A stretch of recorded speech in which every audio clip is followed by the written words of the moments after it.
What's up, guys? Welcome to Daily Dose of Reddit. This is your host, Zach, and today's subreddit is r/TalesFromTheCustomer. Alright, this story's called Technically Got Paid to Eat at a Restaurant for My Honeymoon Because Our Server Didn't Care About Our Business. Long! Okay, so I have to preface this with the fact that I still feel slightly guilty for this to this day, and it's been over a year because I'm also a server and I know how stressful the job can be. But what's done is done. Also, this is fairly long and I'm on mobile. So I got married November of 2019 and we kept it super simple. Courthouse wedding, and saved our money so we could go to a super cute little hiking town in the northern part of our state for the weekend directly after the wedding. It ended up being an awesome time except for our first dinner as a married couple. So we attempted to go to a couple of restaurants that were packed, and it took us 3 tries to find somewhere that wasn't busy, which was this almost hole-in-the-wall basement-style bar restaurant. We are both pretty go with the flow, so we decided to try it out. We sit at a table, it was seat yourself, and wait. It took about 10 minutes for someone to notice, and that's usually not shocking for a seat yourself kind of place. The girl that we had seemed very distracted and rushed through taking our drink orders. We both don't drink hardly ever, so I had a few questions about the drink menu, and she kept asking me to repeat myself because she was literally not even looking at us. I was wondering what it was that had her attention so badly, and as she walked away, I noticed it. Her table of 4 late 20s, early 30s men that she was heavily flirting with that was almost directly behind us. I'm not judging at all. I serve and everyone has their style of serving to make their money, but clearly if your style is flirting and you get a table of, let's say, a newlywed couple, you should probably make the most of it and still attempt to do your job. So she goes over and talks with them for 10 minutes without putting in our drink order, then comes back with just my husband's sweet tea and decides to take our order. We order an appetizer and our mains, and then she stops at the table of men again before putting the food in, and I am still drinkless. Another 10 to 15 minutes go by and I stop another server and mention I ordered said drink and if she could get our server to grab it when convenient, who is hanging off of one of the guys at the other table, and the other server just offered to go get it. She was back in under 2 minutes and I told her I really appreciated it and gave her a $5 bill because I know how annoying it is to have to help someone else's table. Drink is delicious and I'm a happy camper again. So I've had the drink not even a whole 5 minutes when our server comes with our appetizer, and when putting it down, not even looking at our table, knocks my drink all over the seat beside me with the appetizer plate. She quickly says, "Oh crap, I'll be right back to clean that up." And at this point, my husband is cracking up because this would be just my luck. I laugh it off with him and she comes back with a dirty bar towel and places it on the table, says, "Here you go," and goes back to her flirty table. I didn't even know what to say, so just like I'm at work, I clean up the mess and wait for her to bring a new drink. And spoiler alert, it never came. A different server comes and brings us our mains and my husband's food. He is very picky, so he just got a burger. Was super burnt and they put the wrong stuff on it and forgot bacon, so we wait for the server to come check in with us, and he ends up having to call her over from the flirty table after waiting yet again another 15 minutes. She comes by and he explains, and before he's even done with his sentence, she cuts him off and just says, "That's really not a big deal, but alright," and practically runs and takes his food back. My food was great actually, and I just ended up sharing his sweet tea with him. The food comes back after another 20 minutes, still not right, but we just decided to give up on the night at that point. We finally finished our food and just sat and waited for our server. We sat for 20 minutes, plates stacked and trash in a pile for her to still be at this table of guys. Luckily, the nice server that had grabbed me my drink came by to clear, and we asked if she could grab us our server to get the check. She did, and then our server was back with the check and placed it down without stopping and walked back to the guys. At this point, we were considering talking to the manager because it seemed so ridiculous how this server was. My drink was on the bill even though I had 2 sips of it, and we decided we would go find them after we paid. This is when a higher power was on our side. Normally my husband pays with card and I will tip in cash. He paid for a lot this trip, so I said, "I got this bill, don't you worry." We fought about it for a second sec, but he gave in and let me pay. The bill was, I'm pretty sure, roughly around $60. With a good server, I would usually leave around $20 for a tip. So I slipped my $100 bill in the book, and when she came by and grabbed it, we discussed what would be an appropriate tip for what was awful service. She comes back after about 5 minutes, mumbles, "Have a good night," and saunters off to her flirty table. We open the book, and in there is my $100 bill plus the change from what the bill was, so roughly $140. My brain quickly starts going, and my husband looks at me and says, "Stop thinking. I know this is tough for you, but take that money, put it in your wallet, leave a tip, and let's get out of here. Not your fault she couldn't do anything right tonight." I leave a $10 bill, pocket the rest, and we get the heck out of there. We didn't end up talking to the manager, but as we walked out, we heard her talking about how much of a rooster block her one table was to the bartender, and that she was trying to get some guy she was serving to get her blow. Her back was to us as we walked out, and I can't help but think how awful her shift closeout must have gone. She definitely didn't have enough for blow now. Edit! A lot of people are shocked I left a tip at all, and yes, in fact, on a $60 bill, I left $10. But technically her bank, which if you're not a server, is what you either keep or have to hand in at the end of the night, depending on how you did, would have been $130 short. So she would now owe the restaurant she works for $130. So her tip was technically negative $130. Heading number 2! I didn't expect this to get so much attention, and to those saying what I did was wrong, you're correct. I didn't say it was right, and that's why I posted this here and not in r/am_I_the_butthole. All I did was tell my story, and I won't argue about the morals behind it because, like I said, it wasn't necessarily right, but it's how it was handled, and I won't be back to that restaurant because it closed down, and because I don't want to. Yowza. Well, I wonder why that restaurant closed down. Beats me. Alright, this story's called My Residence Permit Isn't Acceptable ID. Usual disclaimers, kinda long, mobile formatting, English is not my first language, so I have no... is my first language? Apparently not mine. Actually, that's offensive.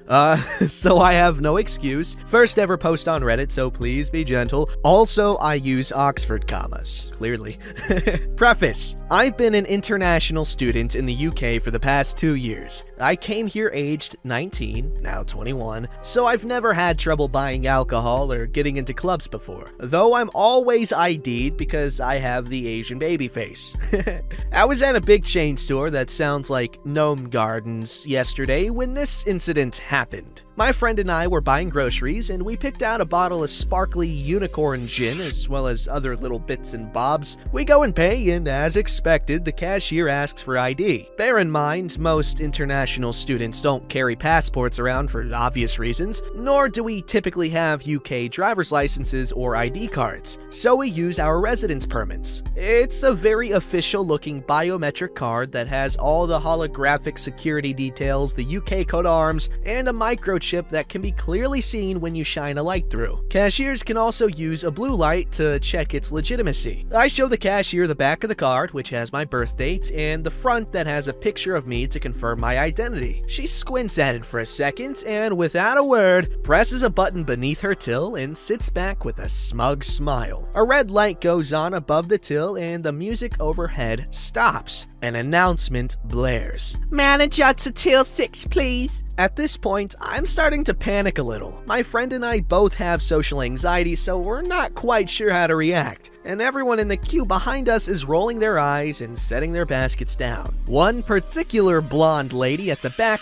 glares at me with icy blue eyes that pierce right into my soul. "What's going on?" my friend asks, but the cashier ignores us and continues to look around for a manager with a smug look on her face. A female manager walks up. The cashier tells her she doesn't recognize my ID. The manager shrugs and walks away to call another manager. Another few agonizing minutes pass, and a male manager finally shows up. He takes my residence permit from my hands, "Hello, Brovid?" and looks it over multiple times with a frown on his face. I'm sorry, we only accept passports and UK driver's licenses, so we can't sell you the string. I'm stunned and starting to get pretty upset. Are you saying international students can't purchase alcohol then? The manager stutters a bit, says he'll ask someone, and proceeds to walk off with my residence permit without another word. I'm now in a full-blown panic. I tell my friend he's just walked off with the only thing that proves I'm allowed to reside in the country, and if it goes missing, I can be yeeted back to my country. I didn't realize it at the time, but I was starting to tear up. My friend goes into full mom mode. She's very Irish and has the temper to show for it. She starts complaining up a storm, saying this is ridiculous, she's a bar supervisor, and everyone she works with knows what a residence permit is, and they've clearly not had any training at all. The cashier starts to look a little less smug at this point. She finally stops ignoring us and mutters an apology. To my friend! The manager takes a long while to return, and in the time elapsed, my friend is going mild Karen on this cashier's butt. In my shock, I ask her rather loudly, "Why does this feel like discrimination?" The cashier looks very uncomfortable. People in the queue shift slightly. The blonde lady is still glaring. The manager finally comes back, and I basically grab my permit out of his hand. We've never seen this before, no one can confirm it's a legal ID, but I guess I'll permit it. Apologies. He walks off. The cashier sullenly scans the alcohol. I pay and we get the fridge out. Now, I'm fully aware that there are heavy penalties for both employees and companies if they sell to underage kids, so I'm not upset that I was checked. It was the cashier's attitude. The fact that she ignored us completely and didn't explain what was going on at any point. And the manager taking away the only legally recognized ID I had on me without any explanation, that really got to me. The police have been doing random checks on people out of the house because of lockdown, so I would have been screwed without it. I'm not sure if that was the intention, but I walked away feeling like a criminal or illegal alien. My friend is convinced it was racially motivated. She said the fact that they, 1, didn't ID her even though they legally have to if they suspect I'm underage, 2, apologized to her and not to me, and 3, treated me like a criminal until the end proves it. I don't know what to think, to be honest. Anyway, I filed a complaint about poor training via their website, though I've been told it won't go anywhere. Sorry for the long read. If you stuck around until the end, thank you. Update. Home Bargains have gotten back to me. Apparently they've sent the details of the incident to the area and regional directors, and the company directors have made me aware of it as well. Yowza.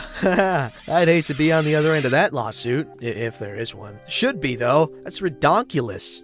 Even if it wasn't discrimination, like, the way they handled that was just so poopy. And it's the UK, man. Like, freaking fetuses drink alcohol. It's like, like, oh, you want baby formula? You want to breastfeed, or do you want a beer bottle? It's like that, I'm pretty sure, from what I've heard, at least in Germany. Alrighty, this story's called I Miss Brightening Their Evening. About 8 or 9 years ago, my then boyfriend and I liked to order pizza from one of the pizza delivery places in town. We did this online, and when it came to putting in the name of the person ordering, we tended to put a random TV, film, book, cartoon, anime, comic book character's name. Once we put in Wonder Woman, and our additional note to the driver was, "Mind the invisible jet." The driver was giggling as we accepted the food and said that everyone at that particular branch loved looking out for what character we were going to do next. Once mid-December, we used Santa Claus as our person and wished all the employees a Merry Christmas. The driver was particularly pleased with this, as it was his last delivery for the night and his daughter was with him. My boyfriend was on the larger side and had a Santa outfit he would be using for his younger cousins. He rushed to put it on and accepted the pizza whilst waving to the girl and wishing her well. She loved it. Then head office / the big fun killers made us aware that we either used our real names or we wouldn't get a delivery made anymore. The driver for our next delivery expressed how upset the staff were that we were being made to stop, as it was something they all really enjoyed and wasn't harming anyone. I wish I could still do that now. It was always great hearing how our silly bit of fun made them happy. That reminds me of this one time,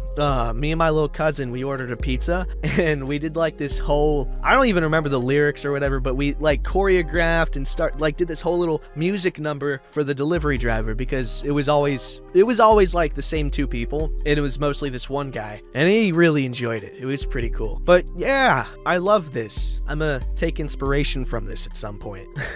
Maybe if I like order from the phone. But cool beans. Also sucks that they stopped it. Makes me also think of whenever I have to sign for like a receipt or something, I always write spaghetti instead of my name. Don't ask me why. They never stop me. It's cute. Alright, this story's called PSA for Other Customers. During these Brovid times, lots of retailers have one-way aisles. If you are in a store that has made this traffic decision, please adhere to it. I'm sick and tired of people ignoring basic courtesy in general, and now I have to deal with this? Not only do the arrows help with social distancing, they help improve the flow of traffic in general. You shop in the same store on a semi-regular basis, and you know where stuff is generally located. Build a list that is grouped based on the section of the store, and have the common courtesy to follow arrows. If my 2-year-old can understand arrows and directions, so can you. Thank you for your time. Bye-bye, buy bonds. What? I gotta get that. Bye-bye, buy bond? Are they saying buy like savings bonds? Is that a good idea? Is the government still gonna be around then when it's time to cash them in? Who knows? Anyway, I agree with the sentiments that OP is giving. What's the correct verb here? Anyway, I don't know. Yes, follow the arrows. It's not hard. Fortunately, I haven't had the opportunity to screw this up, because like whenever I do go places like Walmart, it's a beautiful kind of chaos. Thankfully, it's not always so heavily populated. Anyway, it's a fun little chaos that I happen to thrive in. But also Walgreens usually doesn't have many people in it. Yeah, so I mean, thankfully, I don't have to deal with these arrows or whatever, so I don't have a chance to mess it up, because I probably would, because I don't know, it seems like a stressful situation. For me, in particular. Because I just be too aware of, the fact that I could very easily screw it up. And it's not that big of a deal. You just follow the arrows, but like, I might end up just going down the wrong aisles. Then again, I probably just don't understand how it works. Anyway, follow the arrows. Much like Toucan Sam says to follow your nose for the fruity taste that shows. Is that Toucan Sam? Don't forget to like, subscribe, and hit that bell to never miss an episode.